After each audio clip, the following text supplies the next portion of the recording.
ഇരിക്കാം. പരമകാരുണികനായ ദൈവത്തിന്റെ പരിശുദ്ധമായ നാമത്തിന് സ്തോത്രം ചെയ്യുന്നു. ആദരണീയ കർത്തൃദാസന്മാർക്കും എല്ലാ വിശുദ്ധന്മാർക്കും ക്രിസ്തീയ വന്ദനങ്ങൾ.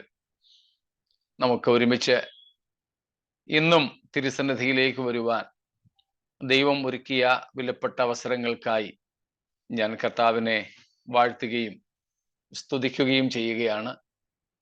ദൈവം നാൾതോറും നമ്മുടെ ഭാരങ്ങളെ ചുമന്ന് വഴി നടത്തുന്നതോർത്ത് സ്തോത്രം.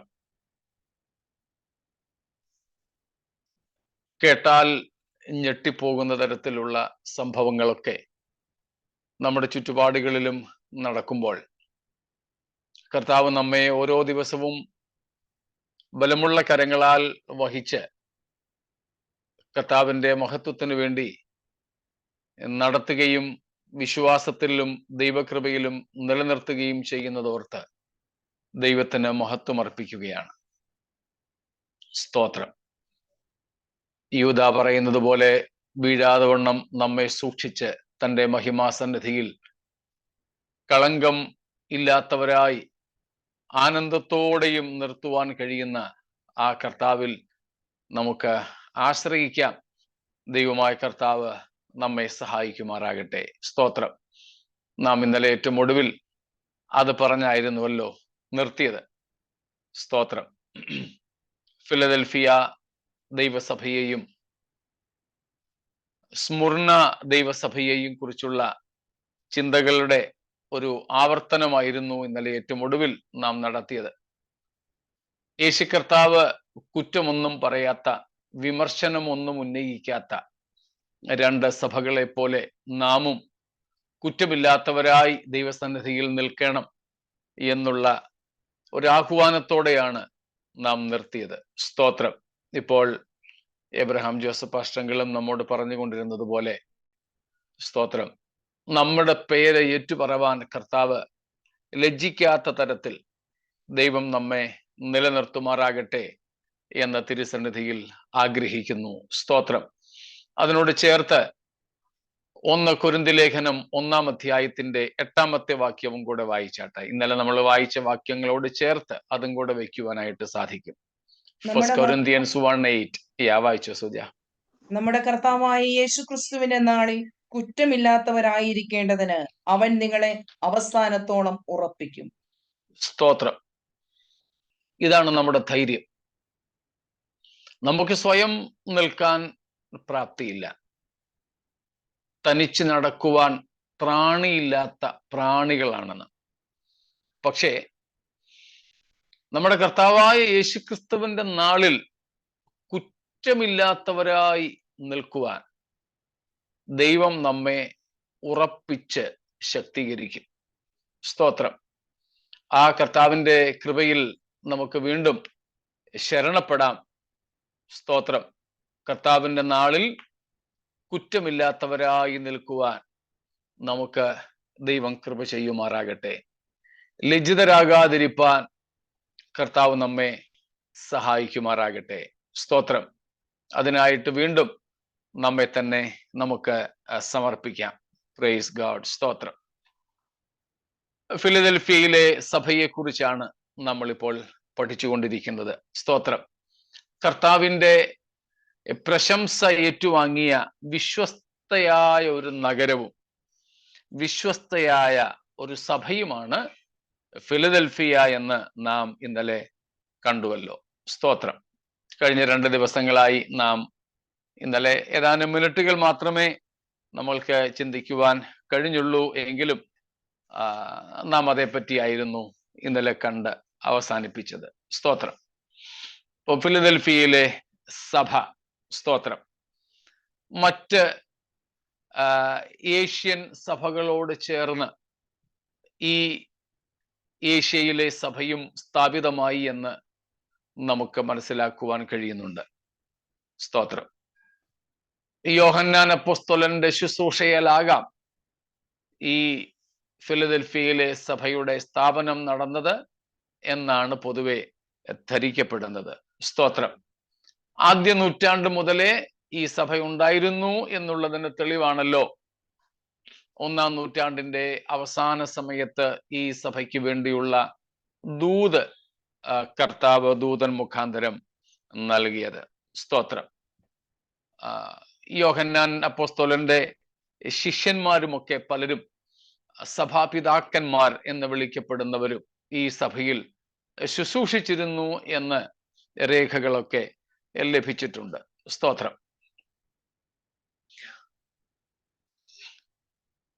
ഈ സഭയെക്കുറിച്ച് നാം കാണുന്നത് വെളിപ്പാട് പുസ്തകത്തിലാണ്.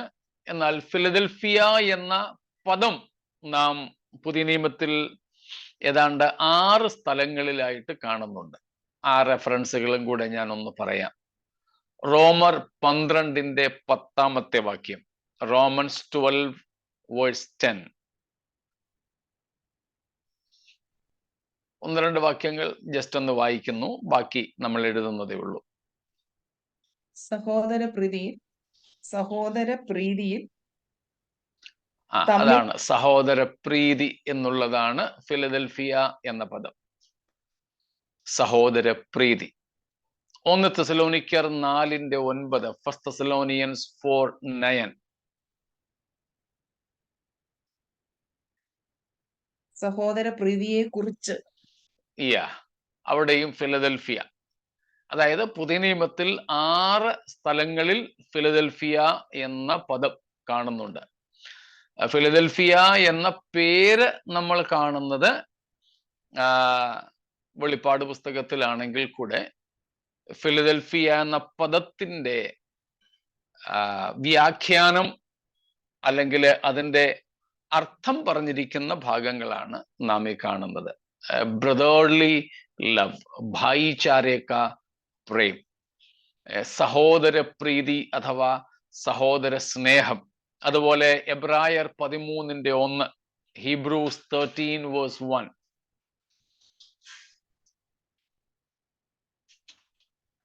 സഹോദര പ്രീതി നിലനിൽക്കട്ടെ. ഇവിടെ എല്ലാം നമ്മൾ അതാണ് കാണുന്നത്. ബാക്കി റെഫറൻസുകൾ കൂടെ പറയുന്നു. 1 Peter 1:22, 1 പത്രോസ് 1:22, 2 Peter 1:7, 2 പത്രോസ് 1:7. അവിടെ 2 പ്രാവശ്യം നമ്മൾ കാണുന്നുണ്ട്. 2 പത്രോസ് 1:7 2 പ്രാവശ്യം ഈ പദം നാം കാണുന്നു, ഫിലദൽഫിയ എന്നുള്ളത്. കൂടാതെ ഈ വെളിപ്പാട് പുസ്തകത്തിലും 3-ാം അധ്യായത്തിൽ നമ്മളിപ്പോൾ കണ്ടുകൊണ്ടിരിക്കുന്ന ഭാഗങ്ങളിൽ മുമ്പ് പറഞ്ഞതുപോലെ ഫിലദൽഫിയ എന്ന പേര് നാം ഇവിടെയാണ് കാണുന്നത്. എന്നാൽ ആ പദം മറ്റു പലയിടങ്ങളിലും സഹോദര പ്രീതി, സഹോദര സ്നേഹം എന്ന അർത്ഥത്തിൽ നമുക്ക് പുതിയ നിയമത്തിൽ കാണുവാനായിട്ട് സാധിക്കുന്നു.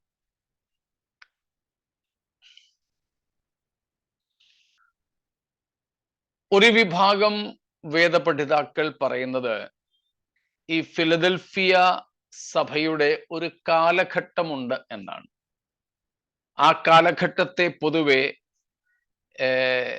റിഫോർമേഷൻ ടൈം, നവോത്ഥാന അല്ലെങ്കിൽ സഭയുടെ നവീകരണ കാലത്തെ സഭയെ കുറിക്കുന്നതാണ് ഈ ഫിലദൽഫിയ സഭ എന്ന ഒരു വാദം ഒരു കൂട്ടം പഠിതാക്കൾ പറയുന്നുണ്ട്. ചില വേദപഠിതാക്കൾ പറയുന്നത് ഫിലദൽഫിയ സഭ, ആ സഭയുടെ സ്വഭാവം ഹിസ്റ്റോറിക്കൽ ചർച്ചിന്, ചാരിത്രിക സഭയ്ക്ക് ഉണ്ടായിരുന്ന ഒരു കാലഘട്ടം എന്ന് പറയുന്നത് മാർട്ടിൻ ലൂഥറിന്റെയും മറ്റും കാലത്ത് സഭയിലുണ്ടായ റീഫോർമേഷൻ സമയത്തെ നവീകരണ കാലഘട്ടത്തെ സഭയാണ് ഈ സഭ എന്ന ഒരു അഭിപ്രായമുണ്ട്. ചിലർ അതിനെ ഉൾക്കൊള്ളുന്നില്ല. ചിലർ, ഞാൻ നേരത്തെ പറഞ്ഞിട്ടുള്ളതുപോലെ, ഈ 7 സഭകളെ 7 കാലഘട്ടങ്ങളായി തിരിച്ചു പഠിക്കാറുണ്ട്. എന്നാൽ ചിലർ അതിനെ എതിർക്കുന്നുണ്ട്. പ്രത്യേകിച്ച് ആധുനിക ബൈബിൾ വ്യാഖ്യാതാക്കൾ ആ ഒരു ശൈലിയെ അത്ര പിന്താങ്ങുന്നില്ല എന്നാൽ പണ്ടുണ്ടായിരുന്ന വേദപഠിതാക്കൾ, പ്രവചന വ്യാഖ്യാതാക്കൾ ഈ സഭാ കാലയളവ് തിരിച്ചുള്ള ഒരു പഠനത്തെ പ്രോത്സാഹിപ്പിക്കുന്നുണ്ട്. അത് രണ്ടും കൂടെ കൂട്ടിച്ചേർത്താണ് ഞാൻ പങ്കുവയ്ക്കുന്നത്. അപ്പം അങ്ങനെയാണെങ്കിൽ അവർ പറയുന്നത് ഈ കാലഘട്ടം എന്ന് പറയുന്നത് ഈ ഫിലദൽഫിയയുടെ കാലഘട്ടമായിട്ട് കണക്കാക്കപ്പെടുന്നത് AD 1750 മുതൽ 1900 വരെയുള്ള ഒരു സമയമാണ്. Those interpreters understanding these 7 churches and divide these 7 churches into periods, 7 church periods. They put Philadelphia in between AD 1750 and 1900. The church during the time of Reformation.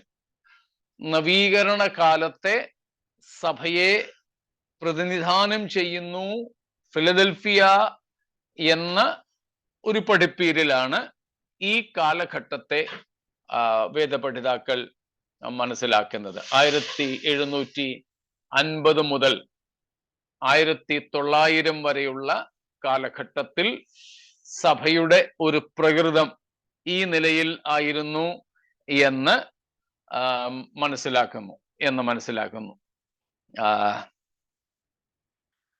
ചിലര് കരുതുന്നത് 1750 സഭയുടെ ഉൽപ്രാവണം നടന്നെന്നൊക്കെയാകട്ടോ. അങ്ങനൊന്നും ഉള്ള തെറ്റായ പഠിപ്പീരുകളിലേക്ക് നാം പോകരുത്. സഭ ഇതുവരെ എടുക്കപ്പെട്ടിട്ടില്ല.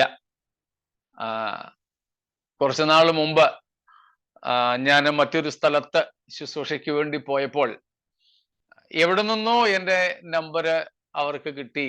ഒരു കക്ഷി എന്നെ വിളിച്ചിട്ട് പറഞ്ഞു, സഭ ഇവിടുന്ന് പോയി, പിന്നെ ചിലരെ ഇങ്ങനെ ഇവിടെ വെച്ചിരിക്കുകയാണ്, ബാക്കിയുള്ളവരെയും കൂടെ ഒന്ന് ഒരുക്കി കൊണ്ടുപോകാൻ, അതുകൊണ്ട് നിങ്ങൾ പോകുന്നിടത്തൊക്കെ ഇത് വേണം പ്രസംഗിക്കാൻ എന്നൊക്കെ പറഞ്ഞ് എന്നാൽ ഇങ്ങനെയുള്ളവര് അവരുടെ പേരും വിവരങ്ങളൊന്നും വെളിപ്പെടുത്തത്തില്ല. അവര് മറഞ്ഞിരുന്നുകൊണ്ട് കാര്യങ്ങൾ ചെയ്യുള്ളൂ. ഈ കഴിഞ്ഞ ഇടയ്ക്കും ഒരാൾ എനിക്ക് ഒരു വാട്സാപ്പിൽ ഒരു മെസ്സേജ് അയച്ചു. ബൈബിളിലെ കുറെ വാക്യങ്ങളും സ്വതന്ത്രമായ പരിഭാഷ എന്ന നിലയിലൊക്കെ. അപ്പൊ ഞാൻ അദ്ദേഹത്തോട് ചോദിച്ചു, നിങ്ങൾ ആരാണ്, എന്തുദ്ദേശത്തോടു കൂടെയാണ് എനിക്കത് അയച്ചിരിക്കുന്നത്? അതിന് മറുപടി തന്നിട്ടില്ല. വീണ്ടും കുറെ വാക്യങ്ങളൊക്കെ അയച്ചു. ജനുവരി 1-ാം തീയതി പുതുവർഷ ആശംസയൊക്കെ അയച്ചു. പക്ഷെ ആളാരാണെന്ന് ഇതുവരെയും വെളിപ്പെടുത്തിയിട്ടില്ല. പലരും ഇങ്ങനെയാണ്. ഈ നിലകളിലൊക്കെ പഠിപ്പിക്കുന്നവർ അവരാരാണെന്ന് വെളിപ്പെടുത്താറില്ല. അവരുടെ ഐഡന്റിറ്റി മറച്ചു വെക്കുകയാണ് പതിവ്. അങ്ങനെയുള്ളവരെ വിശേഷാൽ സൂക്ഷിക്കുക. ഇപ്പോൾ ചില കൂട്ടര് പറയുന്നത് ഈ 1750 സഭയുടെ റാപ്ചർ, ഉൽപ്രാവണം നടന്നു എന്നൊക്കെയാണ്. അങ്ങനെയൊക്കെയുള്ള ഉപദേശങ്ങളിൽ നാം വീഴരുത്. അപ്പോസ്തോലിക കാലത്ത് പോലും അങ്ങനെയുള്ളവരുണ്ടായിരുന്നു. മരിച്ചവരുടെ ഉയർപ്പ് കഴിഞ്ഞു എന്ന് പഠിപ്പിക്കുന്നവർ. മരിച്ചവരുടെ ഉയർപ്പ് എന്ന് പറയുന്നതിന്റെ അർത്ഥം റാപ്ചർ എന്നാണ്. Even during the apostolic time, there were people, there were sects, there were groups who believed and taught that the resurrection of the dead is over. Resurrection of the dead is to be understood as the rapture. റോമാലേഖനത്തിലും 11-ാമത്തെ അധ്യായത്തിൽ നാം ആ നിലയിലാണ് കാണുന്നത്.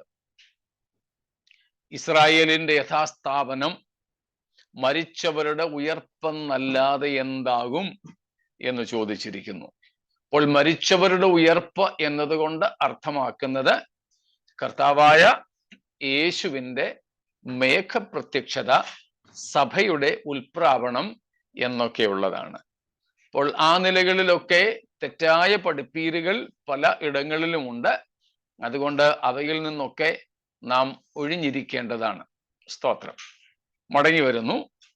ഈ ഒരു കാലഘട്ടം ഫിലദൽഫിയ സഭയുടെ സ്വഭാവം ഈ നവീകരണ കാലത്തെ സഭയ്ക്കുണ്ടായിരുന്നു എന്ന് വിശ്വസിക്കുന്നവരാണ്, ചിന്തിക്കുന്നവരാണ് വളരെ ഏറെ പേർ. കാരണം അവിടെ പറഞ്ഞിരിക്കുന്നു, ഒരു വാതിൽ ഞാൻ നിന്റെ മുമ്പിൽ തുറന്നു വെച്ചിരിക്കുന്നു. ആ വാതിൽ എന്തിനു വേണ്ടിയുള്ള വാതിലാണ്, അല്ലെങ്കിൽ ഏത് വാതിലാണ്?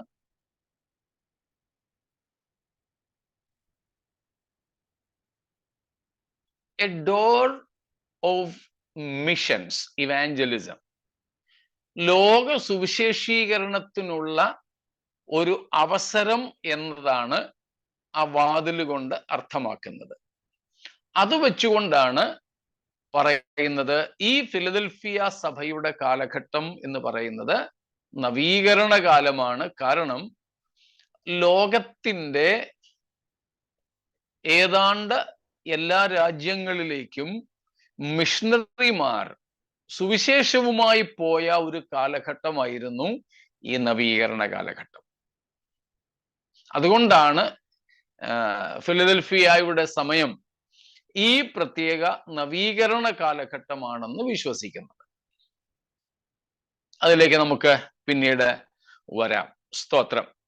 ഏതായാലും ഈ 1900 അല്ലെങ്കിൽ ആ ഒരു കാലഘട്ടത്തിലാണല്ലോ ഇന്നത്തെ മോഡേൺ പെന്റിക്കോസ്റ്റൽ മൂവ്മെന്റ്സ്, ആധുനിക പെന്തക്കോസ്ത് പ്രസ്ഥാനങ്ങൾ ഉടലെടുത്തതും. അപ്പം ഇതെല്ലാം കൂടെ കൂട്ടിച്ചേർത്താണ് ഫിലദൽഫിയയുടെ കാലഘട്ടത്തെ ഈ ഒരു നിലയിൽ മനസ്സിലാക്കുന്നത്. ആ സമയത്തെ പ്രധാനപ്പെട്ട വ്യക്തികളെ കുറിച്ച് ചില എഴുത്തുകാർ പറയുന്നത് Jonathan Edwards, John Wesley, George Whitefield, William കേറി, ഇങ്ങനെ ധാരാളം ഉണർവിന് സാക്ഷികളായി തീർന്ന, ലോകത്തിൽ ഇന്നത്തെ ആധുനികമായ ഉണർവ് വരുന്നതിന് കാരണക്കാരായി തീർന്ന, ഉണർവ് പ്രസംഗകരായിരുന്ന, ലോകത്തിന്റെ വിവിധ ഭാഗങ്ങളിൽ യേശുക്രിസ്തുവിന്റെ സുവിശേഷം അറിയിക്കുവാൻ വേണ്ടി പുറപ്പെട്ടു പോയ ഈ അനേക വ്യക്തികളെ ഈ കാലഘട്ടത്തിൽ ജീവിച്ചിരുന്നതായിട്ട് കണക്കാക്കുന്നുണ്ട്. സ്തോത്രം. അപ്പം ഇവരുടെയൊക്കെ ജീവിതം, ഇവരുടെയൊക്കെ ശുശ്രൂഷകൾ, അത് കർത്താവ് ഇവിടെ ഫിലദൽഫിയ സഭയോട് പറയുന്നത് പോലെ, ഞാൻ നിന്റെ മുമ്പിൽ ഒരു വാതിൽ തുറന്നു വെച്ചിരിക്കുന്നു. അത് ആർക്കും, വേറെ ആർക്കും അടച്ചുകൂടാത്തതാണ്. ഏതായാലും ഇങ്ങനെയുള്ള ധാരാളം മിഷണറി വര്യന്മാർ ഈ കാലഘട്ടത്തിൽ ഉണ്ടായിരുന്നു. ജോനാഥാൻ എഡ്വേർഡ്സ്, അദ്ദേഹത്തിന്റെ കാലഘട്ടം 1703 to 1758, 1703 മുതൽ 1758 വരെ ജീവിച്ചിരുന്ന ഒരു മഹാനായ പ്രസംഗകനും തിയോളജിയനും ഒക്കെയായിരുന്നു ഈ ജോനാഥാൻ എഡ്വേർഡ്സ് എന്ന് പറയുന്നയാള്.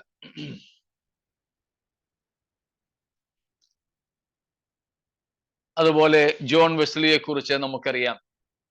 മെത്തഡിസ്റ്റ് സഭയുടെ സ്ഥാപകനാണ്.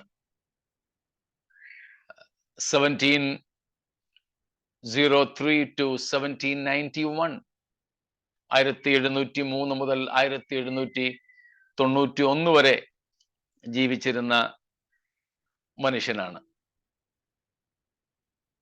അതുപോലെ ജോർജ് വൈറ്റ്ഫീൽഡ് 1714 മുതൽ 1714 to 1770, 1770 വരെ പ്രസ്ബിറ്റേറിയൻ ചർച്ചിന്റെ പ്രധാനപ്പെട്ട വ്യക്തിയാണ്. പറയപ്പെടുന്നത് ശീമോൻ പത്രോസിന് ശേഷം ഒരു പബ്ലിക് പ്രീച്ചറായിട്ട്, പരസ്യ പ്രസംഗകനായി വന്ന ഒരു ദൈവദാസനാണ് താനെന്ന്. വില്യം കേറിയെ പറ്റി നമുക്കറിയാം. 1761 to 1834, 1761 മുതൽ 1834 വരെ വില്യം കേറി.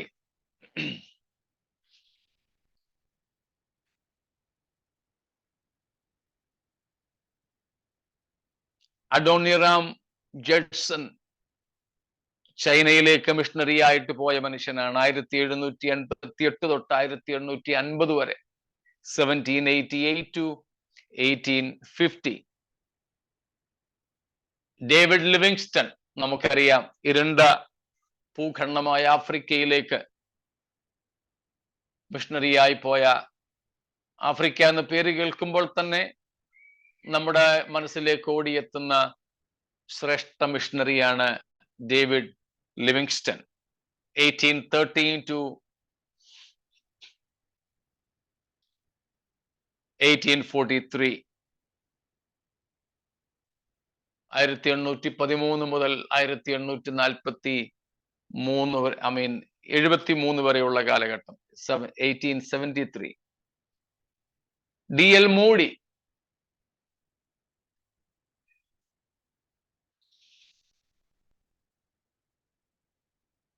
വളരെ പ്രശസ്തനായ സുവിശേഷ പ്രസംഗകനായിരുന്നുവല്ലോ. ഇങ്ങനെ ഒത്തിരി അതുപോലെ സൺഡേ സ്കൂൾ പ്രസ്ഥാനത്തിന് തുടക്കം കുറിച്ചതും ഈ കാലഘട്ടത്തിലാണ്. ഇന്ന് നമ്മൾ സൺഡേ സ്കൂൾ എന്ന് പറയുന്ന ആ പ്രസ്ഥാനം കുട്ടികളെ കർത്താവിന് വേണ്ടി നേടിയെടുക്കുന്ന, എല്ലാ സഭകളിലും സഭാവിഭാഗീയതകൾ ഒരു വ്യത്യാസവും കൂടാതെ സഭയുടെ പുത്രികാ സംഘടന എന്ന നിലയിൽ കൊണ്ടുപോകുന്ന സൺഡേ സ്കൂളിന് തുടക്കം കുറിച്ചതും ഈ കാലഘട്ടത്തിലായിരുന്നു. സ്തോത്രം. ഇതുപോലെ ധാരാളം വേറെയും മിഷണറി ശ്രേഷ്ഠന്മാർ ഉണ്ട്. സ്തോത്രം. ഈ പ്രസംഗങ്ങളുടെ പ്രഭു എന്നറിയപ്പെടുന്ന, പ്രിൻസ് ഓഫ് പ്രീച്ചേഴ്സ് എന്നറിയപ്പെടുന്ന C.S. സ്പർജന്റെ കാലഘട്ടം, ഇതൊക്കെ ഇതുപോലെയുള്ള ധാരാളം മിഷണറിമാർ ഈ കാലഘട്ടത്തിൽ ഉടലെടുത്തിട്ടുണ്ട്. അതുകൊണ്ട് തന്നെയാണ് ഇത് റിഫോംഡ് ചർച്ച് അല്ലെങ്കിൽ നവീകരണ കാലഘട്ടത്തിലെ സഭയെ കുറിക്കുന്നു എന്ന് ഒരു കൂട്ടം വേദപണ്ഡിതാക്കൾ അഭിപ്രായപ്പെടുന്നത്. സ്തോത്രം. നമുക്ക് അങ്ങനെയോ അല്ലാതെയോ വിശ്വസിക്കാം. അതിന് പ്രത്യേക നിബന്ധനകളൊന്നുമില്ല. സ്തോത്രം. ഏതായാലും ഫിലദൽഫിയ കർത്താവ് വളരെ അഭിനന്ദിക്കുന്ന, വളരെ പ്രസക്തയായ ഒരു സഭയായി നമുക്ക് മനസ്സിലാക്കുവാനായിട്ട് സാധിക്കുന്നു. ഇത്രയും കാര്യങ്ങളിൽ എന്തെങ്കിലും വിശദീകരണം, ഒരു പൊതുവായ ഒരു ആമുഖമാണ് ഫിലദൽഫിയ സഭയെക്കുറിച്ചുള്ള പഠനത്തിനായി നാം ഈ 2 ദിവസങ്ങളിലായിട്ട് ചെയ്തത്. എന്തെങ്കിലും വിശദീകരണം ഇതിൽ ആവശ്യമുണ്ടെങ്കിൽ ചോദിച്ചാട്ടെ, ഇല്ലെങ്കിൽ നമുക്ക് സന്ദേശത്തിന്റെ ഉള്ളിലേക്ക് പ്രവേശിക്കാം.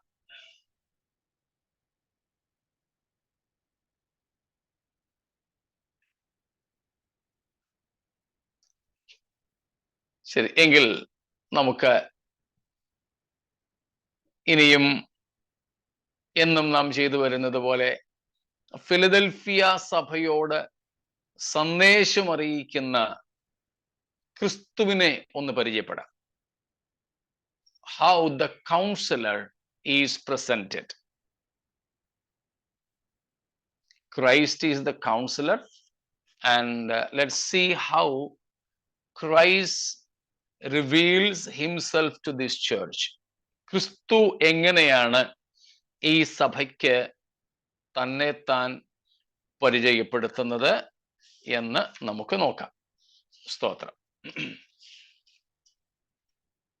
അതിന്റെ 8-ാമത്തെ വാക്യം നമുക്കൊന്ന് വായിക്കാം. ഞാൻ നിന്റെ പ്രവൃത്തി അറിയുന്നു.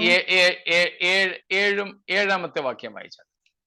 ഫിലദൽഫിയയിലെ സഭയുടെ ദൂതൻ എഴുതുക, വിശുദ്ധനും സത്യവാനും ദാവീദിന്റെ താക്കോലും ഉള്ളവനും ആയി ആരും അടയ്ക്കാതെ വണ്ണം തുറക്കുകയും ആരും തുറക്കാതെ വണ്ണം അടയ്ക്കുകയും ചെയ്യുന്നവൻ അരുളി ചെയ്യുന്നത്, ഞാൻ നിന്റെ സ്തോത്രം. മതി മതി.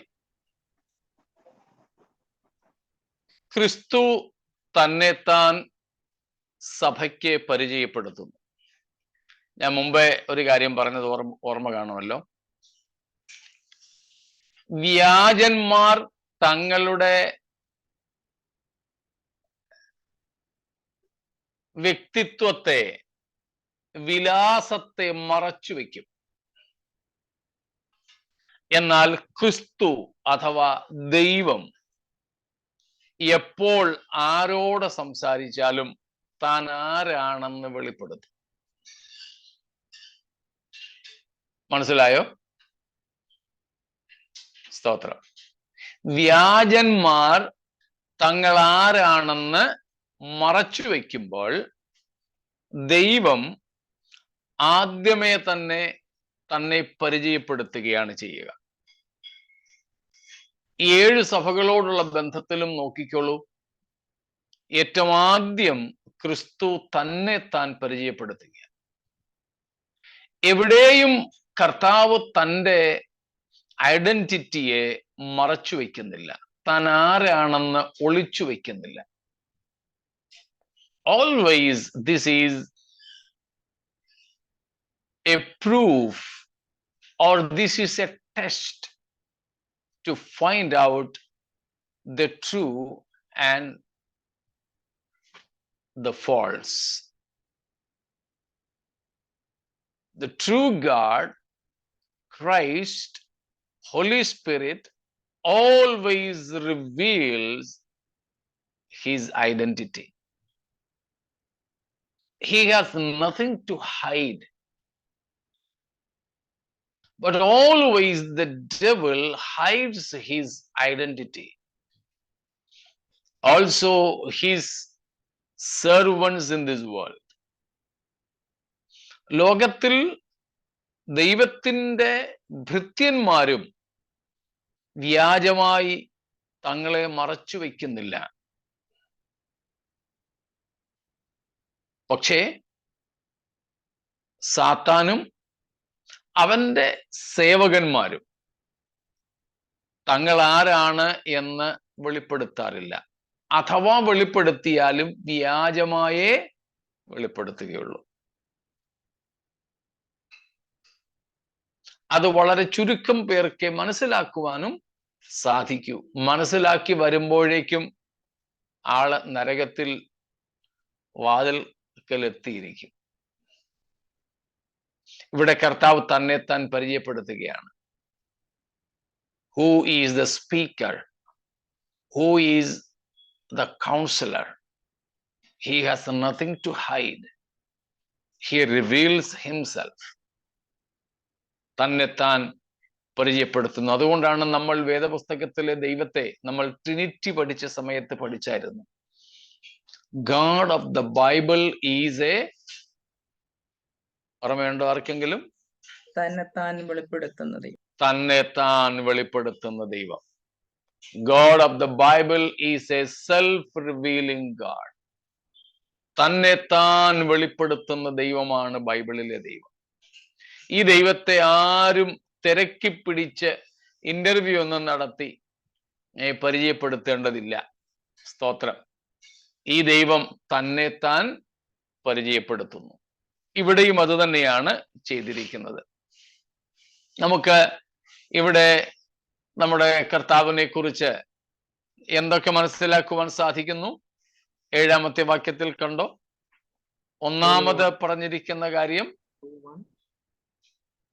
ഹോളി വൺ, വിശുദ്ധനും വിശുദ്ധൻ. 2, he is the true one. സ്തോത്രം. സത്യവാൻ. പിന്നെ 3, holds the key of David. ദാവീദിന്റെ താക്കോൽ കൈവശമുള്ളവൻ. One who holds the key of David. 4, When he opens a door, no man can shut. Yeah, one who opens the door in such a way that no one can shut. Also, one who shuts the door in such a way that no one can open.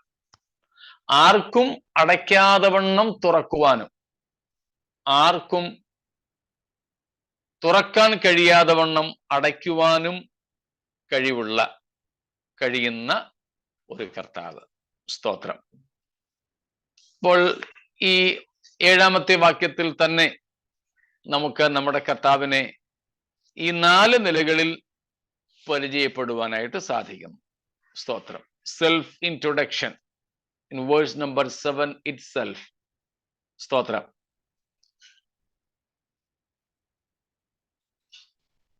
എട്ടാമത്തെ വാക്യത്തിൽ നമ്മൾ വീണ്ടും കാണുന്നു നേരത്തെ പഠിച്ചിട്ടുള്ളത്, ഞാൻ നിന്റെ പ്രവൃത്തി അറിയുന്നു. നമ്മെ നന്നായി അറിയുന്നവൻ. അതിന്റെ വിശദീകരണം നമുക്ക് ആവശ്യമില്ല, പക്ഷെ ഇവിടെ പറഞ്ഞു എന്ന് മാത്രമേ ഉള്ളൂ. സ്തോത്രം.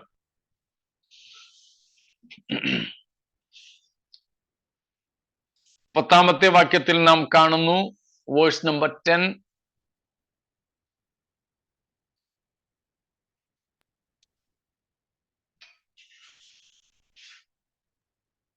സഹിഷ്ണുതയെക്കുറിച്ചുള്ള എന്റെ വചനം നീ കാത്തുകൊണ്ടതിനാൽ ഭൂമിയിൽ വസിക്കുന്നവരെ പരീക്ഷിക്കേണ്ടതിന് ഭൂതലത്തിൽ എങ്ങും വരുവാനുള്ള പരീക്ഷകാലത്ത് ഞാനും നിന്നെ കാക്കും. പരീക്ഷാകാലത്ത് തനിക്കുള്ളവരെ കാക്കുന്ന കർത്താവ്. One who keeps or otherwise delivers his own from tribulation. പരീക്ഷാകാലം അഥവാ പീഡനകാലത്ത്, കാലത്ത് നിന്ന് എന്നുള്ളതാണ് ശരിയായ അർത്ഥം. തനിക്കുള്ളവരെ, വിശുദ്ധന്മാരെ സൂക്ഷിക്കുന്ന കർത്താവ്.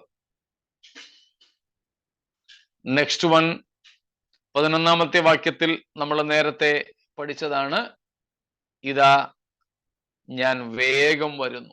വേഗം വരുന്ന കർത്താവ്. സർദീസിലെ സഭയോടുള്ള ബന്ധത്തിൽ നമ്മളിത് പഠിച്ചതുകൊണ്ട് ഇവിടെ ആവർത്തിക്കുന്നില്ല, പക്ഷെ നമുക്കിവിടെ നോട്ട് ചെയ്യാനായിട്ട് സാധിക്കും. വേഗം വരുന്ന കർത്താവ്. സ്തോത്രം.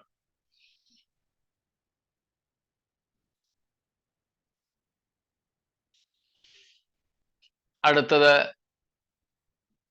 12-ാമത്തെ വാക്യം മുതൽ നമ്മൾ പഠിച്ചാൽ, വിശ്വസ്തന്മാർക്ക് അഥവാ ജയാളികൾക്ക് പ്രതിഫലം നൽകുന്ന കർത്താവ്.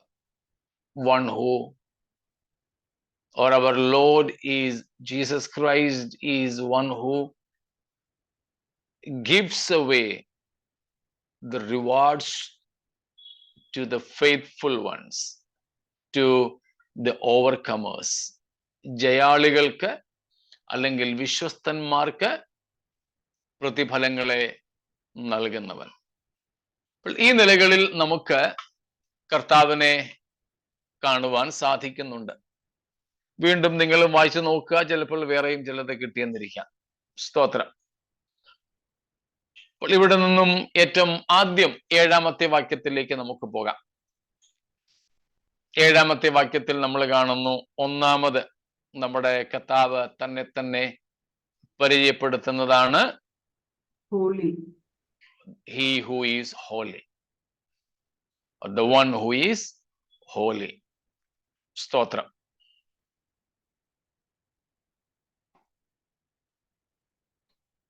വിശുദ്ധൻ.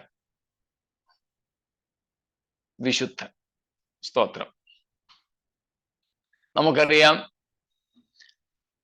വിശുദ്ധൻ എന്നതിൻ്റെ മൂലപദം പല പ്രാവശ്യം നമ്മൾ പഠിച്ചിട്ടുണ്ട്. ഹാഗിയോസ്.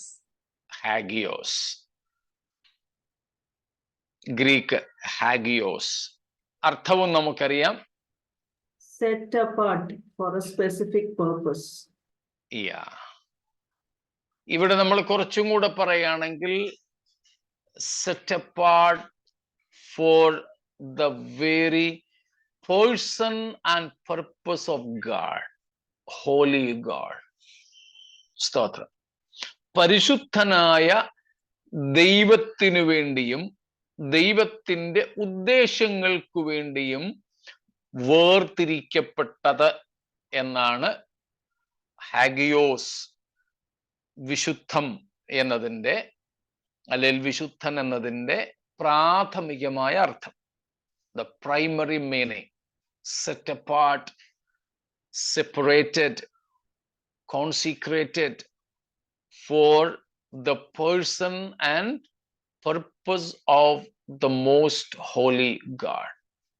സ്തോത്രം. മറ്റൊരർത്ഥം നമുക്കറിയാം, set apart, and second one is different, വ്യത്യസ്തമായത്. വേർതിരിക്കപ്പെട്ടത് അല്ലെങ്കിൽ വേർപാട്. രണ്ട്, വ്യത്യാസം, വ്യത്യസ്തത, വ്യത്യാസം അഥവാ വ്യത്യസ്തത. സ്തോത്രം.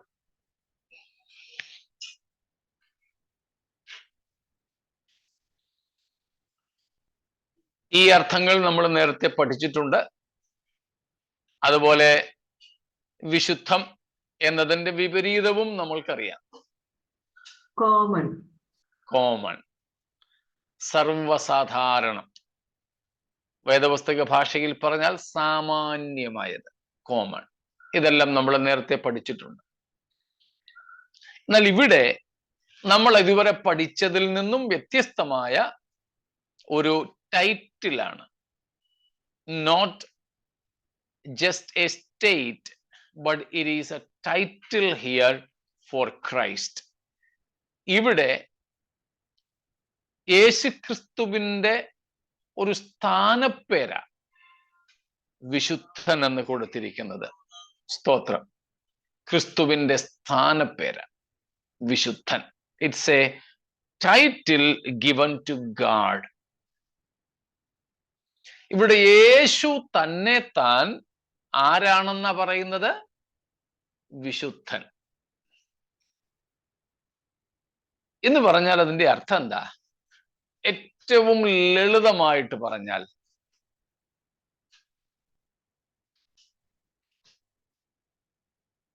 that's his very nature. Yeah, nature of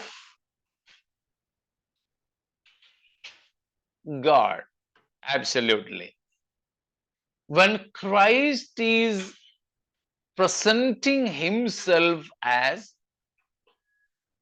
holy as God, what is the message? The very core message Christ is transmitting here. He is God himself. Absolutely. So here, when Christ presents himself as holy, he is declaring himself God. മനസ്സിലായോ? വിശുദ്ധൻ എന്നത് ആരുടെ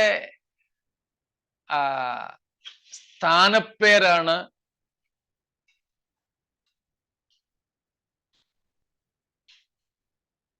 ദൈവത്തിന്റെ, God himself. ദൈവത്തിന്റെ, God himself. ദൈവത്തിന്റെ. ദൈവത്തിന് മാത്രം ഉപയോഗിക്കുവാൻ കഴിയുന്ന ആ പേര് ക്രിസ്തു തനിക്കായിട്ട് എടുക്കുമ്പോൾ ക്രിസ്തു എന്താണ് നമ്മോട് പറയുന്നത്? അല്ലെങ്കിൽ ഫിലദൽഫിയയിലെ സഭയോട് പറയുന്നത് ക്രിസ്തു ആരാണെന്ന്? That he is God. He is God. ദൈവമാണെന്നാ പറയുന്നത്. അതിന്റെ ആ ഗൗരവം മനസ്സിലാവുന്നുണ്ടോ? സ്തോത്രം. നമ്മുടെയൊക്കെ ഇടയിൽ ധാരാളം പേര് യേശുവിനെ കുറിച്ച് തന്നെ ദൈവമെന്നൊന്നും പറഞ്ഞിട്ടില്ലല്ലോ, നമ്മുടെ ഇടയിലും പുറത്തുള്ളവരൊക്കെ ചോദിക്കുന്നത് കേട്ടിട്ട് നമ്മുടെ ഇടയിലും ആൾക്കാർക്ക് സംശയം തോന്നിയിട്ട് ചോദിക്കാറുണ്ട്. യേശുവിനെ കുറിച്ച് തന്നെ ദൈവമെന്നും ദൈവപുത്രനെന്നും ഒന്നും പറഞ്ഞിട്ടില്ലല്ലോ. ഇല്ലേ? ഉണ്ട്. അതിലൊരു ചെറിയ തെളിവാണ് നമ്മളിപ്പം കാണുന്നത് 7-ാമത്തെ വാക്യത്തിൽ, വെളിപ്പാട് 3:7. ഞാൻ ആരാണ്? വിശുദ്ധൻ. വിശുദ്ധൻ എന്ന ആ പദവി ദൈവത്തിന് മാത്രമുള്ളതാണ്. ദൈവത്തിന് മാത്രം. സ്തോത്രം. ദൈവത്തിനു മാത്രം ഉപയോഗിക്കുവാൻ കഴിയുന്ന ആ സ്ഥാനപ്പേര് യേശു തനിക്കായിട്ട് ഉപയോഗിച്ചപ്പോൾ യേശു പറഞ്ഞു വെക്കുകയാണ് യേശു താൻ ദൈവമാണെന്ന്. സ്തോത്രം. അപ്പോസ്തലന്മാർ യേശുവിനെ മഹാദൈവം എന്ന് വരെ വിളിച്ചിട്ടുണ്ട്. ഇവിടെ യേശു തന്നെ പറയുന്നു, എൻ്റെ പേര് വിശുദ്ധൻ എന്നാണ്. എന്ന് പറഞ്ഞാൽ ഞാനും ദൈവവും തുല്യർ. നിങ്ങൾ പിതാവെന്ന് വിളിക്കുന്ന, നിങ്ങൾ ദൈവമെന്ന് വിളിക്കുന്ന ആ ആളത്വം, ആ വ്യക്തി എങ്ങനെയോ അങ്ങനെ തന്നെ ഞാനുമാണെന്ന്. കോ ഈക്വൽ വിത്ത് ഗാഡ്. നമ്മൾ ട്രിനിറ്റിയെ പറ്റി, ത്രിത്വത്തെ, ത്രിയേകത്വത്തെ കുറിച്ച് പഠിച്ചപ്പോൾ ഈ പ്രയോഗങ്ങൾ ചെയ്തിട്ടുണ്ട്, ഓർമ്മ കാണും. Christ is co equal in existence with the father. ആസ്തിക്യത്തിൽ യേശു പിതാവായ ദൈവത്തിന് തുല്യനാണ്. അതുകൊണ്ട് പിതാവ് നിത്യനായിരിക്കുന്നത് പോലെ തത്തുല്യനായ പുത്രനും നിത്യനാണ്. In nature, the Father is holy and the Son is also holy. പ്രകൃതത്തിൽ പിതാവ് പരിശുദ്ധനായിരിക്കുന്നത് പോലെ ദൈവപുത്രനായ ക്രിസ്തുവും പരിശുദ്ധൻ. അപ്പോൾ പിതാവായ ദൈവത്തിന് മാത്രം യോഗ്യമായ നാമങ്ങൾ യേശു തനിക്കായിട്ട് ഇവിടെ ഉപയോഗിച്ച് തൻ്റെ ദൈവത്വത്തെ, സ്തോത്രം, വെളിപ്പെടുത്തുകയാണ്. തൻ്റെ ദൈവത്വത്തെ വെളിപ്പെടുത്തുന്നു. Praise God. സ്തോത്രം. Yes, co equal in substance, existence, attributes and all. സ്തോത്രം.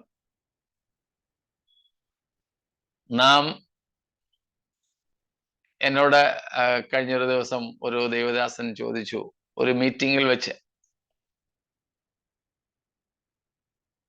നമുക്ക് യേശുവിനെ ബ്രദറെ എന്ന്, ചേട്ടാന്ന് വിളിക്കാൻ പറ്റുമോ? വിളിക്കാം. സ്തോത്രം. ഞാൻ പൊതുവെ പറയാറുള്ളത്, യേശു അപ്പച്ചാന്ന് വിളിക്കുന്നതിനേക്കാൾ അച്ചാച്ചാന്ന് വിളിക്കുന്നതായിരിക്കും നല്ലതെന്ന്. സ്തോത്രം. ക്രിസ്തു നമുക്ക് ബ്രദറാണ്, ജ്യേഷ്ഠന്. സ്തോത്രം. യെസ്, നേരത്തെ ഞാൻ പറഞ്ഞിട്ടുണ്ട്.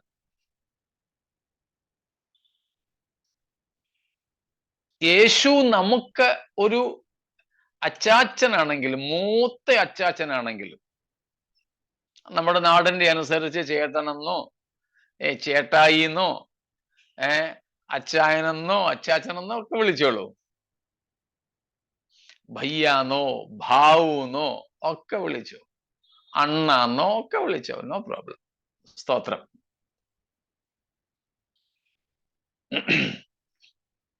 പക്ഷേ നാം മനസ്സിലാക്കുക, still he is God himself. നമുക്ക് ആ കർത്താവ് അച്ചാച്ചനോ ചേട്ടായിയോ ഒക്കെ ആയിരിക്കുമ്പോൾ പോലും താൻ ആരാണ്? പൂർണ്ണ ദൈവമാണ്. സ്തോത്രം.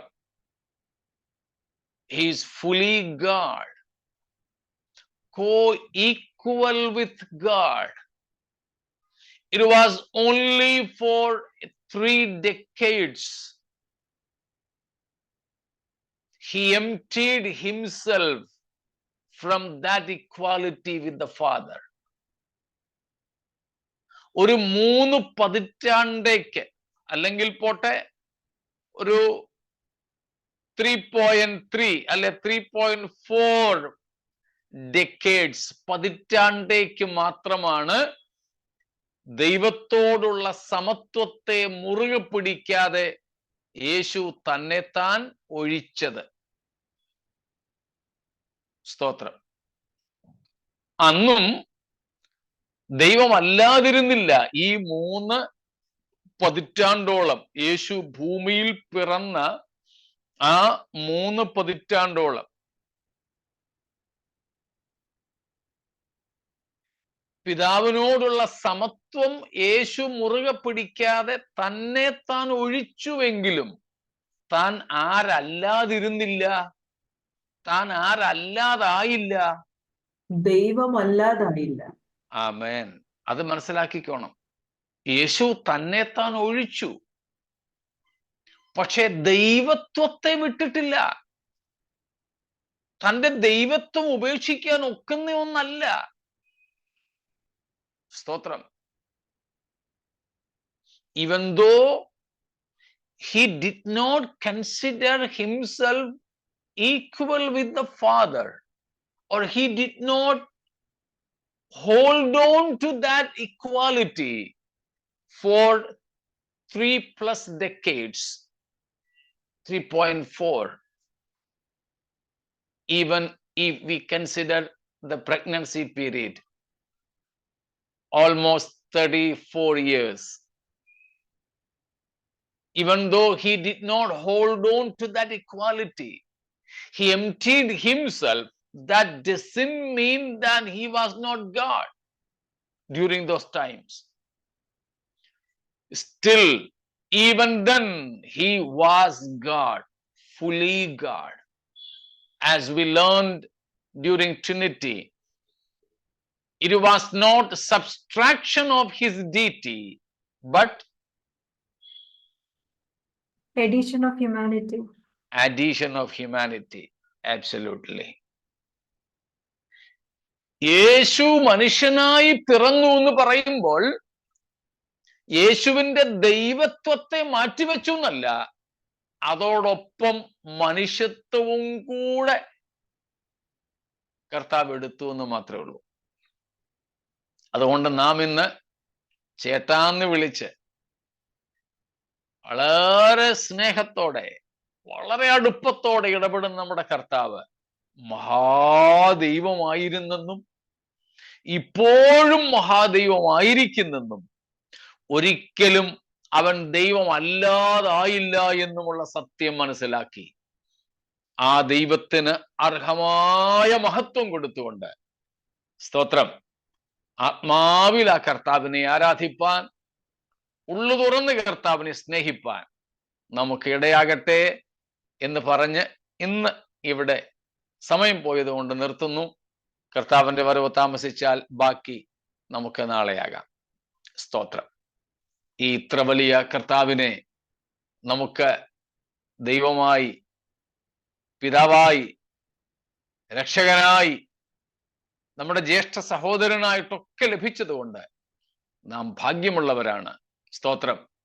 ആ വലിയ ഭാഗ്യപദവിയിൽ നിലനിന്ന് മുൻപോട്ട് പോകുവാൻ കർത്താവ് നമ്മെ വീണ്ടും ഒരുക്കട്ടെ, സഹായിക്കട്ടെ. ദൈവം ഈ വചനങ്ങളാൽ നമ്മെ അനുഗ്രഹിക്കുമാറാകട്ടെ. സ്തോത്രം. നമുക്ക് പ്രാർത്ഥിക്കാം. Praise God. നമ്മളെ വെൽസി സിജു ഉണ്ടോ?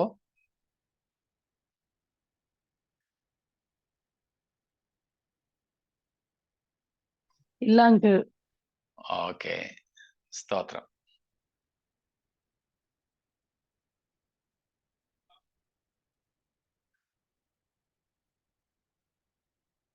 കേൾക്കാമോ? സ്റ്റക്കായോ? കേൾക്കാം. ഓക്കെ, കേൾക്കാം. ഓക്കെ, സ്തോത്രം.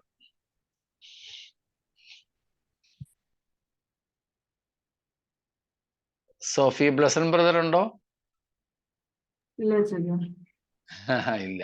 ഓക്കെ, സ്തോത്രം. എങ്കിൽ ഡോക്ടർ സാജു പ്രാർത്ഥിക്കുകയും എബ്രഹാം ജോസഫ് അഷ്ടങ്ങൾ തന്നെ ഉപസംഹാരം നടത്തുകയും ചെയ്താട്ടെ. നമുക്ക് നമ്മളെ കണ്ണുകളെ അടയ്ക്കാം, പ്രാർത്ഥിക്കാം. സ്വർഗസ്നായിട്ടിങ്ങളെ നല്ല ദൈവമേ, നല്ല രാത്രി കാലത്തിനായിട്ട് നന്ദിയുള്ള ഹൃദയത്തോടെ അങ്ങേടിങ്ങൾ സ്തുതിക്കുന്നു, സ്തോത്രം ചെയ്യുന്നു. വീണ്ടും കർത്താവെ, അങ്ങയുടെ കുഞ്ഞുങ്ങളാകുന്ന നിങ്ങൾക്ക് ഈ സൂം പ്ലാറ്റ്ഫോമിലൂടെ കർത്താവെ ഈ ബൈബിൾ ക്ലാസ്സിന് അറ്റൻഡ് ചെയ്യുവാൻ ഇന്നത്തെ ഈ സന്ധ്യാസമയത്ത്, ഈ രാത്രി കാലത്ത് അടിങ്ങൾക്ക് വിവിധ ടൈം സോണുകളിൽ നിന്ന് കർത്താവെ അടിങ്ങൾക്ക് അവസരം തന്നതിനായിട്ട് നന്ദിയുള്ള ഹൃദയത്തോടെ അങ്ങേടിങ്ങൾ സ്തുതിക്കുന്നു, സ്തോത്രം ചെയ്യുന്നു. കഴിഞ്ഞ ചില വർഷക്കാലമായിട്ട് അടിയങ്ങൾ കർത്താവെ ഇങ്ങനെ ഒരു കൂട്ടായ്മ തന്നതിനായിട്ട് നന്ദിയുള്ള ഹൃദയത്തോടെ അടിയങ്ങൾ സ്തുതിക്കുന്നു, സ്തോത്രം ചെയ്യുന്നു. ഇന്ന് രാത്രിയിലും അടിയങ്ങളോട് ഹൃദ്യമായിട്ട് സംസാരിച്ചു. അങ്ങയുടെ ആ ഹോളിനെസ്സിനെ കർത്താവെ